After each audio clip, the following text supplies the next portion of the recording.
Someone came to Rabbi Israel Misalant one time, and he told him, Kvod Harav, can you, this fear of Hashem, this whole thing about being afraid of Hashem, why do you need to be afraid of Hashem? Well, you made a sin. Okay, Hashem forgives, no? Doesn't Hashem say He forgives? Forgives. No? So Rabbi Israel Misalant says, look at the sky. You see the sky? He says, yeah. So you see the stars? He goes, yeah. How many stars? He goes, I don't know how many stars. He goes, any one of those stars, how big is it? He says, it's huge. It's enormous. It could be bigger than Earth. Stars, some of the stars are much bigger than Earth. Some of the stars you could put 100 Earths in. He goes, but if you ask a 6-7-year-old kid, how big is the star? Where's the kid going to tell you? It's this big. It's this big. Why is the 7-year-old going to tell you it's this big? Because that's the way it looks from here. You look at the star, you look at it, this is the star, how big it is. That's it, that's the star. But you are adult, 30, 40, 50 years old, you know it's not this big, even though it looks that way. He says that's the problem. The only reason why you even have a question about fearing of HaKadosh Baruch Hu is because you have no idea how big a sin is. You have no idea how HaKadosh Baruch Hu evaluates a sin in Shamayim. You think like the 7-year-old, it's this big, because it wasn't such a big deal to make it. So what? So I looked at her once. Wow, what's the big deal, Hashem? There's 8 billion people. You care that I looked at that one?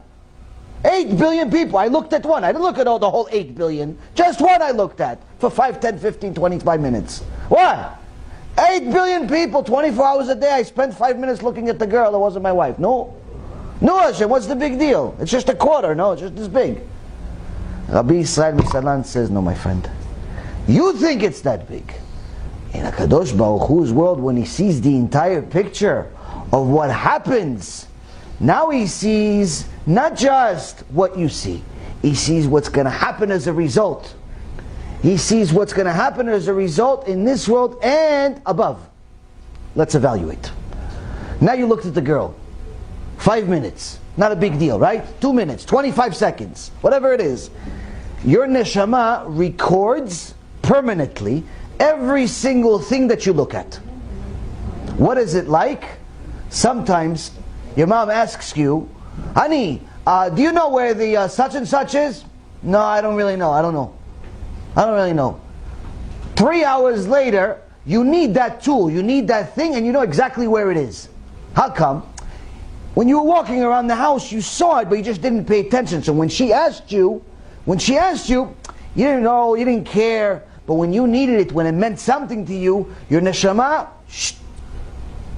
repeated that information to you and told you exactly where that tool is, exactly where what you wanted was. The priority list changed.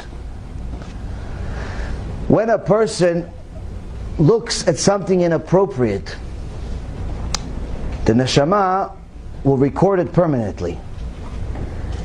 And what ends up happening is that he's going to think about that when he goes to sleep. He's going to think about that maybe even 25 years later when he's his wife and 6 kids. He's going to think about that image that he saw when he was 18, 19, 20 years old. Now it's a problem. Why? It's going to create a dream. Or perhaps it's going to create a reality. And the Chachamim say in the Shulchan Aruch, different types of commentary, and Rabbi Yosef Karo himself says that if you wake up out of a dream, you had a dream, and you thought about some woman in your dream, and you wake up and your wife is there. Shulchan Aruch says you're not allowed to touch her. Yeah, but she's my wife. She's your wife, exactly. But you just had a dream about another woman, not allowed to touch your wife. Until when? Until you calm down. Why? So long as the thought of another woman is in your mind, Rabbi Yochanan says in the Gemara, if you touch your wife and it consummates to a baby, it could be considered a mamzer, an illegitimate child in Shamayim. Why? Yeah, but I was with my wife. Yes, but your mind was somewhere else. That's how important that's how important the mind is. So now an average person is not going to think like this. He's even going to laugh about something like this. What are you, crazy? What are you this? What are you that? So then HaKadosh Baruch Hu is going to tell you, wait a minute, look, you looked at this precious neshama, her father's a nice rabbi, her mother's a nice rabbanit. They work their whole life to make sure that they give the good education to their kid. And now one day, they're going to find out that you looked at her. When they're going to find out? When they're in Shamayim. And it's going to be embarrassing to them in Shamayim that you looked at their daughter inappropriately. And the point is, Rabotai Yekarim, the magnitude of the sin, the magnitude of effect of a simple thing that we take for granted is shown to us in such a big way that we realize that after all, it's not this small. It's not this small. In fact, it's not even this small. When HaKadosh Baruch Hu looks at things, it's very, very different. Where do we learn an example of how HaKadosh Baruch Hu looks at things? In last week's parasha. Anyone that read last week's parasha, the parasha of the Meraglim. And the parasha of the Meraglim, we had 12 spies, 12 people that started off the parasha, and they were called Rashi Israel. They were called the heads of Israel. What does it mean, heads of Israel? The biggest tzaddikim. The biggest multi-millionaires. No. The biggest rabbis in Eretz Israel. In Am Israel. Biggest rabbis. Yeshua ben Nun, Caleb ben Yefuneh, and so on and so forth. These 12 went to the land of Israel, which was called Canaan at the time. They saw giants, they got scared to death, they ran back, they couldn't control themselves, they said a bunch of things that were inappropriate about the land of Israel. Even more so, they said something inappropriate about Hashem, where they said, yeah, we understand that Hashem promised a land of milk and honey, but there's giants there. And they're stronger than us. Rashi says, what does it mean they're stronger than us? They were referring stronger than us, meaning these giants, they're so big, they're stronger than Hashem. Which is kfirah, which is heresy. You're thinking that anything in the world is stronger than Hashem? Hashem punished them severely. Now, how did He punish them? I told you this a little bit on Sunday, but even more so, Hashem wants us to get to know Him in this parasha. And He says, 40 yom, yom lashana, tis'u et avonotechem, 40 shana ve'adatem et nuotai. HaKadosh Baruch Hu says, because you went there, you 12 meraglim, 10 out of the 12 sinned. 2 were tzaddikim, Yeshua ben Nun and Caleb ben Yefuneh, said good things. Hashem says they're going to see the land, they're going to go to Eretz Israel, Mashiach is going to come from one of them, and so on and so forth. Good things. The other 10 that said Lashon Hara about HaKadosh Baruch Hu, Lashon Hara about the land of Israel, you're going to get punished like the rest of the people that followed you, which unfortunately was the entire generation. How are you going to get punished? He says, like the number of days that you spend in the land, you went, how much you went to the land? 40 days.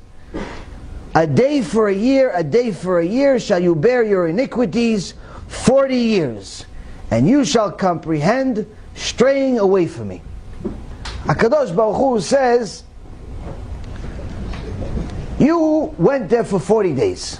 You went there for 40 days. You saw what you saw, you came back. The sin itself was really 4 seconds. 4 seconds it took them to say something bad about Eretz Yisrael. But let's call it 40 minutes. They had a 40-minute conversation. Hashem says, even if it was 40 days, we're going to count every day that you went there. For each day, 40-year punishment. Each day, 1 year punishment. Meaning, HaKadosh Baruch Hu's time span is very different. We think that a sin, maybe He's going to give us a little small sentence, a little small, no big deal. In Hashem's eyes, it's a big deal. Something that took 10 people, literally a few seconds to do, gave an entire generation a punishment of 40 years. And what does Hashem say at the end? From here, you're going to learn what it means to go against me. Meaning He's not saying, listen, I'm going to punish you and that's it. No. I'm punishing you, but I'm also teaching you. What am I teaching you? You may think that saying something bad doesn't have that much value because from your perspective it's limited. It's limited that you looked at something inappropriate. It's limited that you ate something inappropriate. It's limited how something seems from your perspective. Hashem says, I see the whole picture and I'm going to punish based on the whole picture. So it took you 40 seconds, but the punishment is 40 years. For who? For everybody involved. Who was everybody? The entire generation.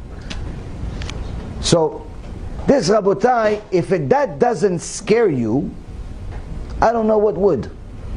That's why the Chachamim, when they write it in the Sfarim HaKadoshim, their holy books, that's why they're constantly talking about being afraid of HaKadosh Baruch Hu. And very rarely do they talk about loving Hashem. Even though they loved Hashem, and I wish that any one of us would simply be the dust they walked on one time in our life. I wish we achieved such a degree. But the reality is, in our generation, you have many, many people thinking that they're even bigger than the tzaddikim. They love Hashem. Why? They did tshuva last week. They started keeping Shabbat, and they started wearing the tzitzit. They're for sure lovers of Hashem. Even though the tzaddikim themselves barely talked about it. What does it mean? Rabbi Chaim says it just means that we have no idea how big the star really is. Our knowledge is like the knowledge of the 7-year-old. The 7-year-old that thinks the star is this big, even though really the star is the sun, which is 90 million times the size of Earth.